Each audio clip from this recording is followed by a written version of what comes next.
चार युवक धन कमाने की इच्छा लेकर के घर से निकले। चारों मित्र थे।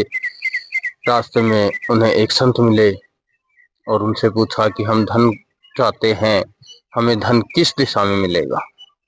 संत ने उत्तर दिशा की ओर इशारा करके कहा कि इस दिशा में चारों चले जाओ, जो जहां पहले ठोकर खा के गिरेगा वहीं से धन मिलना शुरू हो जाएगा।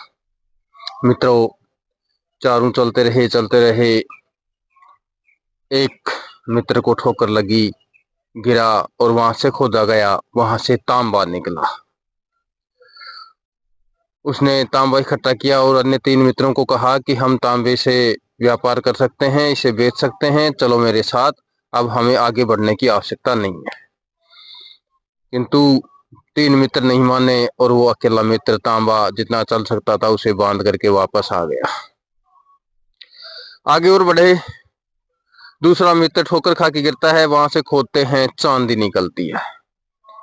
उसने खोदा और चांदी निकाल के कहा अन्य दो मित्रों से कि भाइयों, चांदी खूब अच्छी कीमत देती है, चलो और हम इससे बेच करके कोई व्यापार करेंगे, जितनी जिससे चलती है उतनी बांध के चल चला।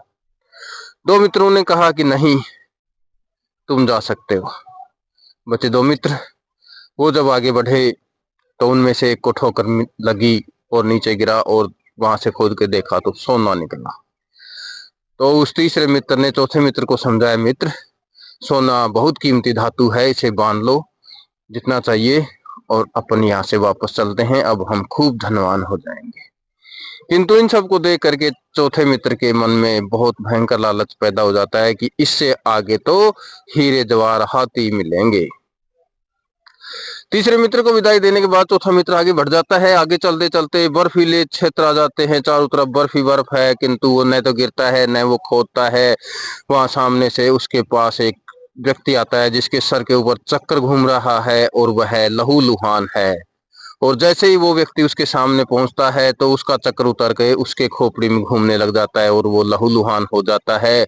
और जिस व्यक्ति के पहले चक्कर घूम रहा था उसने कहा कि अब तू यहीं भटकता रहेगा, क्योंकि तेरी तरह लालच में भर के मैं भी बहुत वर्षों पहले यहाँ आया था और न मैं कहीं जा सका। अब तेरी तरह का कोई दूसरा व्यक्ति आएगा ना तो ये चक्र उसको लग जाएगा और तू फ्री होगा, तब तक तू यहीं भटकता रहे।